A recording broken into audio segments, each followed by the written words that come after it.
अमरावती जिल्ह्यात कोरोना बाधितांचा आकडा सतत वाढत असल्याने कोरोना काळात रक्तसाठा कमी पडू नये म्हणून तिवसा तालुक्यातील कुर्रा येथे आरोग्य केंद्रावर तालुका युवक काँग्रेस, तिवसा तालुका विधानसभा युवक काँग्रेस व तिवसा तालुका काँग्रेस कमिटी यांच्या संयुक्त विद्यमाने शिबिराचे आयोजन केले होते। या शिबिरामध्ये एकूण 60 रक्तदात्यांनी रक्तदान केले। 19 एप्रिल सोमवारी प्राथमिक आरोग्य केंद्र कुर्रा येथे रक्तदान शिबिर घेण्यात आले। या रक्तदान शिबिरामध्ये सर्वप्रथम जिल्हा परिषद महिला बाल कल्याण सभापती पूजा आमले व विधानसभा युवक काँग्रेस अध्यक्ष रितेश पांडव तसेच तिवसा तालुका युवक काँग्रेस अध्यक्ष लोकेश केने यांनी सर्वप्रथम रक्तदान करून रक्तदात्यांचा उत्साह वाढवून एकूण 60 रक्तदात्यांनी यावेळी रक्तदान केले। या रक्तदान शिबिराला राज्याच्या महिला व बाल विकास मंत्री तथा पालकमंत्री ॲडव्होकेट यशोमती ठाकूर तसेच जिल्हा परिषदेच्या महिला व बाल विकास सभापती पूजा आमले, तिवसा पंचायत समितीच्या सभापती शिल्पा हांडे, तालुका काँग्रेस कमिटीचे अध्यक्ष मुकुंद देशमुख, तिवसा खरेदी विक्रीचे संचालक संदीप आमले,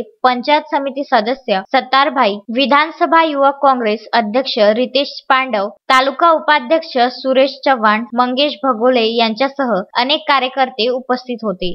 रामचंद्र मुंदाणे, विदर्भ न्यूज, तिवसा।